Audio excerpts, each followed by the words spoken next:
So let's talk a little bit more about precipitation reactions. So we're going to try to take on a slightly more visual approach.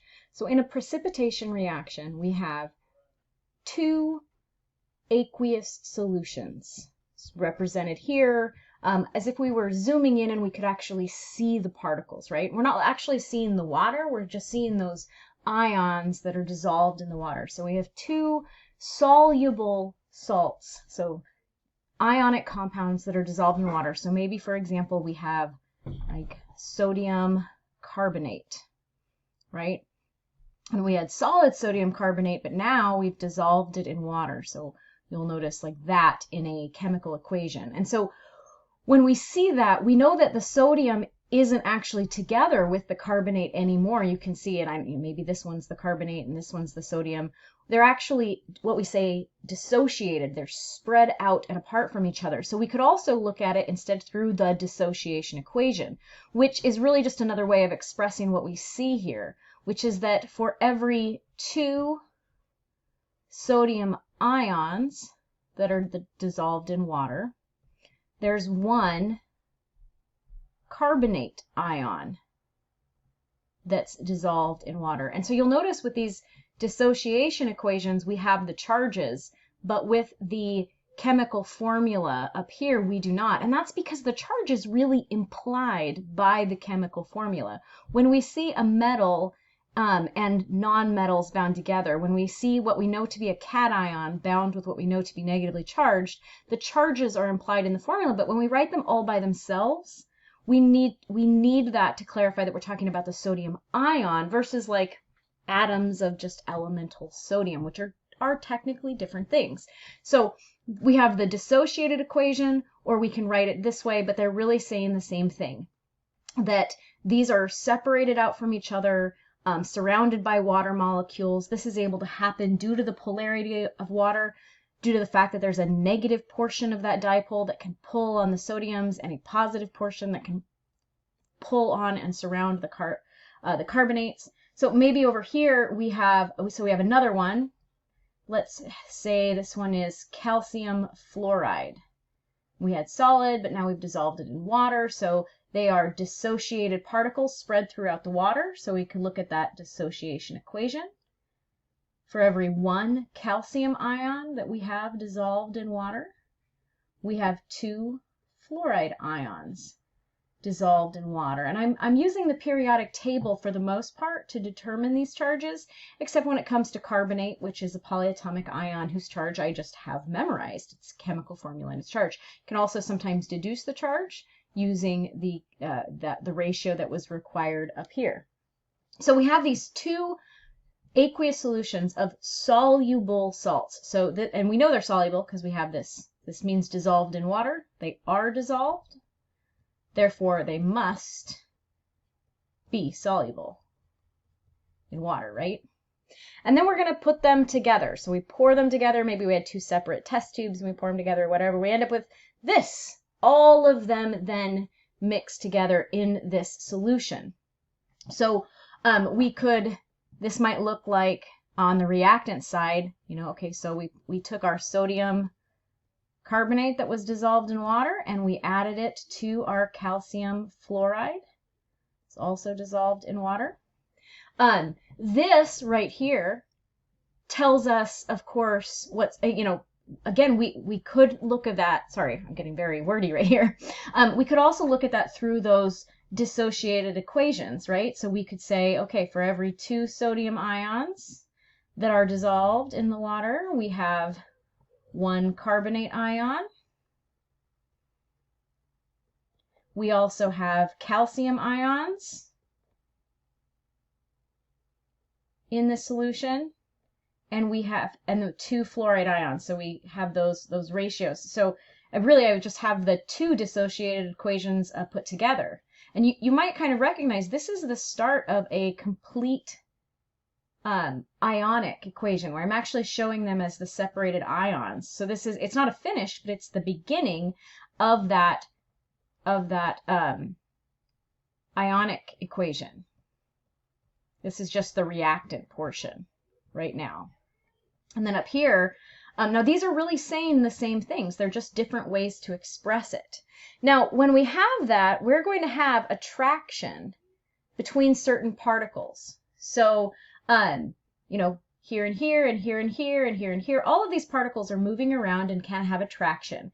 Now, positives and positives are not going to attract each other. They're going to repel. Negatives and negatives are not going to attract each other. They're going to repel. But a positive and a negative, so we know, so what are our positives? So we know that this one is, remember here, this one. So when this one is attracted to either a carbonate or a fluoride, it does attract, but it's not going to attract enough to do anything other than to attract for a second and then get pulled back apart by water. And how do I know that? That's by using solubility rules. Sodium salts are soluble in water with no exception. So it doesn't matter if the sodium comes in contact with the carbonate or the sodium comes in contact with the fluoride, there will be an attraction, but it's not strong enough to overcome that pull back from water. And so it's like they attract for a second and then they separate, and they attract and they separate, or they are like charges and they repel and push away. So like if sodium and calcium came together, they wouldn't attract and form a compound, they would repel each other. But we do have some that, when we pay attention to our rule pages and such, do have a strong attraction. And so that's what's being represented here. And we're actually going to have it like, you know, really all over the place. As they come in contact, they're going to be so attracted to each other that they actually, it's a stronger attraction than the water pull back. And so they're actually going to go together. So if for every calcium ion that comes in contact with a carbonate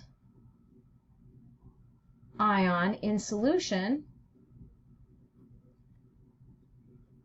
we're going to get calcium carbonate. And if you check your solubility rules page, you'll see that this is not soluble in water. This is insoluble. And so the S does not stand for soluble, it stands for solid. So we would expect that when these do come in contact with each other, that they're going to attract to one another, go together, go together, go together, and precipitate out. So this is our precipitate. So then what do we have? Then when that all happens, we have a crystal lattice that's formed. Obviously, this is a very cartoonish version. So we have, here's that precipitate, and what is it? It's calcium carbonate. And again, remember that the S does not stand for soluble, it stands for solid. And then what do we have, you know, here, right? What is all this? Well, this is what was the other bits.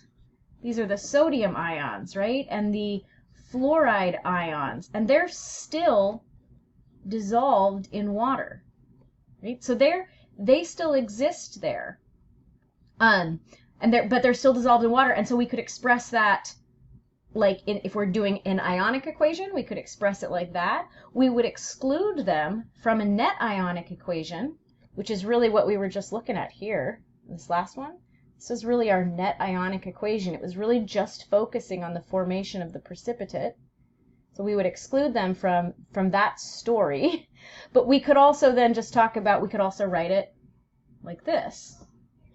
We could say sodium fluoride aqueous, because we're saying the same thing, and that's our, this has now come out of solution. So we still have a soluble salt still in there, and then we have our precipitate. So let's kind of take a look at the different ways then that we can express that reaction.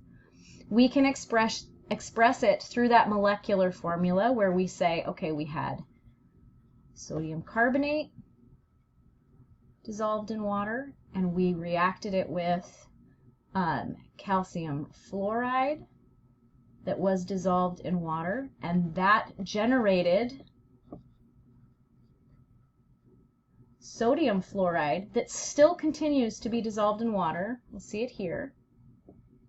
And calcium carbonate, which has come out of solution as a solid. And so this is called the molecular equation, because it puts them together like molecules. Now you might be thinking it's not balanced. Well, yeah, you're right. We need to balance it.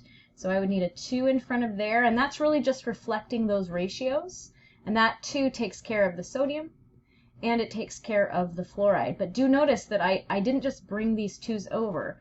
I actually just figured out what that ratio is for the sodium fluoride. So that's one way we can express what happened here. Another way is it's very accurate is to show them as the dissociated ions. So we had 2 sodium ions dissolved in water. I'm going to leave off the aqueous, even though it is the best. Well, no, let's not. We'll go ahead. I didn't know if I'd have room.